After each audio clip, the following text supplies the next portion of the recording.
Hey there, young fella, I want to get to know you. Chris, hey, it's good to talk to you again. We had to go over some stuff with MEPS, talk about your MEPS briefing, and I'm glad that you understand the physical portion of what's going to be expected of you up there. Now what I want to do is I want to go over the job reservation portion and basically explain to you how the job situation is going to work when you go to MEPS. Okay? First, I want you to understand that we didn't ask you for a resume when you came in this door. At the same time, we didn't inquire about your experience within the job or qualifications for jobs. And there's a reason that we did that. Is because we want you to be open with the needs of the Air Force and what kind of jobs we can offer you based off of your actual ASVAB scores and the physical that you're going to be taking at MEPS today, as well as Air Force availability of those jobs. Okay. We also want you to understand that the Air Force isn't an employment agency. We understand that there's certain jobs that you have in mind, but maybe at this moment, you may not know, or the counselor may not know that one, you're qualified for the job. Two, the job may not be available at the time, and three, it may be one of those jobs that you have in mind, but you just really don't meet the qualifications for it. Okay, so we have to make sure that we understand how it works with the job selection process for you, and that's why we're going to go over this form. So what I'm going to have you do is kind of read over this with me as we go through it. This is basically what we're talking about there as far as the three reasons as to possibly why the job may not be available for you when you get there. Okay. On the second page here, it goes on to talk about your aptitude 2 score.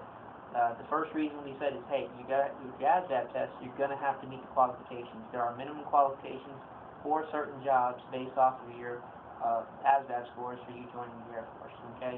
If you meet those qualifications, then you can qualify for the job. So go ahead and read over that for me, and if you understand how that works, I'm going to have you put your initials in that box right there for me.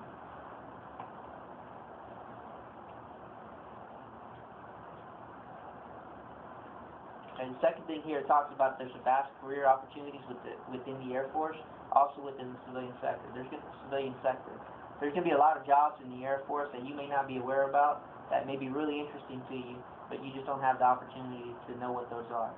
When you sit down with the job counselors, they're going to give you the opportunity to explain those to you, and if you have any questions, go ahead and ask, and what they'll do is they'll pull up brief descriptions of those jobs for you.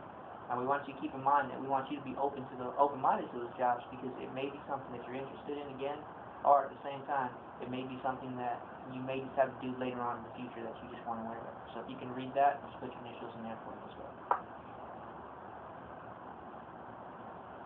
The next thing, Chris, that I want to talk about is I want you to think your long-term, and your short-term goals. When you originally walked in that door, you came in here to join the Air Force. You're talking about doing the Air Force for an initial 4 years, possibly getting your feet started and getting your career started within the Air Force. So we want you to keep that in mind when you're looking at the job choices up there. Keep in mind that this is a stepping stone for you, and it's going to be an initial job for you to get into the Air Force. Okay?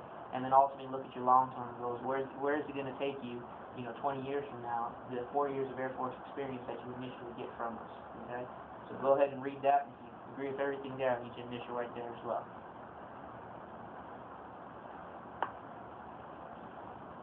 Okay. The fourth thing I want to talk to you about is, now we said this is an initial job for you. It's a stepping stone to get you in the Air Force and get your career started. You're going to have the actual opportunity after 3 years or 35 months to actually retrain on a 4-year contract. If you would choose to go on a 6-year contract, it'll take 59 months, and you have the opportunity to retrain. What are we saying by that? It's going to give you the opportunity of taking a job up front, whether it's going to be here with the Air Force recruiting office initially to get you in, and then at the 35-month mark or the 59 months, whichever one you choose, you're going to have the opportunity to apply for retraining. So you actually have that opportunity to go into possible career fields, different career fields throughout your Air Force career. All right? So go ahead and read that for me and initial it.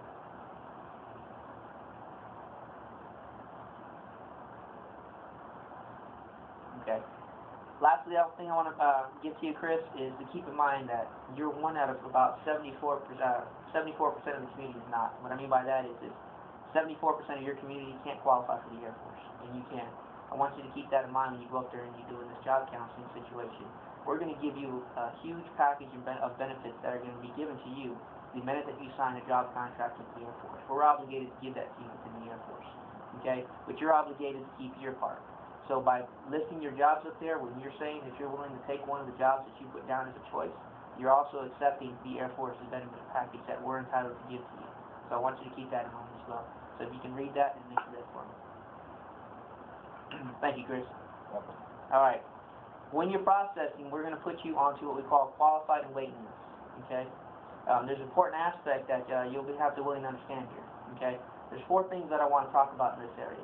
The first one is you're going to have to provide us with a list of 5 jobs, but at least 5 jobs, up to 9 jobs, guaranteed jobs that you're going to be able to do, and you're going to have to take one specific aptitude area. Those areas that we talked about, the mechanics aptitude area, the electronics aptitude area, the general science aptitude area, and the administrative aptitude area. You'll be required to pick one of those 4 areas and at least 5 to 9 jobs. Okay? Do you understand that? I understand it, but I only want to pick one medical job. Why do I have to pick 5?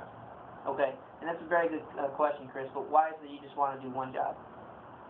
That's what I've always wanted to do is, go to medical, do something in medical, like pharmacy or something like that. Okay, and that's really understandable, Chris. I mean, there's so many people in this community that want to be in the medical area. About 90% of the people that join are interested in the medical area because they figure that the medical area in the Air Force is a very good way to get started. If we can just kind of look back at everything that we talked about here and kind of remind you, I mean, when you walk through that door, there was a bunch of reasons as to why you joined the Air Force. But looking at the job qualification reasons and kind of go back on that is you got to look at your ASVAB scores first of all. Remember, I told you that it's going to be based off your ASVAB scores to see what you qualify for that job. Okay. We also talked about, the vast opportunities of careers that you may not know about that you're aware of. Right now, you're aware of the medical, but you may not be aware of all the other jobs the Air Force has to offer. We wanted you to keep that in mind. Third thing we talked about was your short-term goals and long-term goals. That sounds like a long-term goal to me, something that you want to do passionately down the road. And we also talked, within that education benefits of the opportunity of you being able to go to school at free on the Air Force's cost, so that up to 100% tuition assistance that we were going to give you, it's going to allow you to pick your degree in whatever you want. So if you choose to get in the medical area, you could. Okay? Those are more of your long-term goals, but your short-term goals is you want to be in the Air Force. You want to get a career started, and you want to leave, within the near future, within a 3 to 9 month window. You don't want to be sitting here waiting. If you list just one medical job, you're going to be waiting. Okay? But if you're willing to list at least 5 jobs, up to 9 jobs in a guaranteed area, and you're saying that you're willing to take any one of those jobs that you put down as a job choice, then we can help you get out of here in a quicker time period. Now, if you think about all the stuff that we talked about here, you possibly think that there's a way that you can list, 5 jobs and be comfortable listing at least 5 jobs, possibly up to 10 jobs with the area? Yeah, since you put it that way, I'm flexible to what the Air Force needs. All right, Chris. Well, I'm glad that you see it that way now and you understand how the process works. The second thing we're going to talk about is we need to get at least a 90-day window of when you want to leave. And I'm pretty sure you're in a hurry to get out of here. So when you go up there tomorrow, or today, tomorrow, when you process, just make sure you let them know when they ask you what's the earliest that you can leave, that you tell them a comfortable date. But it has to be within a 90-day window. You understand that? Yes. All right, so you'll have to put your initials there. Okay. The third thing that we're going to talk about is the list and reservations, okay? And just want to let you know that there's a possibility it could take 2 days to book you a job, or it could take 2 to 3 months to actually book you a job. This is why we have you list those job choices. The more job choices that you're going to list is going to give you the opportunity to book a job faster based off the Air Force's needs. The more you have, the faster you're going to go. So it could take you 2 days, it could take you 2 to 3 months. It just depends on how flexible you are and what you qualify for in the Air Force. All right? All right. Go ahead and initial right there. And the last thing we want to talk to you about is when it comes to the job situation, listing your jobs. If you enter the late entry program, okay, you understand that you will be going on to a waiting list and that you're going to be waiting for a job for that time being. Okay. The minute that you book a job, you are committed to that job, as you are right now, as you're committed to the Air Force you joined. So you need to make sure that you are committed. All right. So this right there for me. Okay. While you're up at the MEPS, you're going to have the opportunity to sit down with the job counselor. The job counselor is only going to have the job counselor is only going to have a limited amount of time to prepare with you for the jobs. So they're going to be able to show you the jobs, and if you have any questions, again, we want you to ask them. But because of the short amount of time that you're going to get with them, and you're probably only going to be able to list the 5 to 9 jobs in the area, keep in mind that us as recruiters here, when you come back, we're going to give you more time to look at jobs that you qualify for and provide you with a list to actually list more jobs if you choose to do so, to make yourself more qualified for the Air Force and give you the opportunity to get you out of here before that 3 to 9 month waiting period. Okay? All right. All right. So if you understand everything and you're good to go on it, let me just go ahead and have you your signature right here for me. And I'll sign this as well. Hey there, young fella,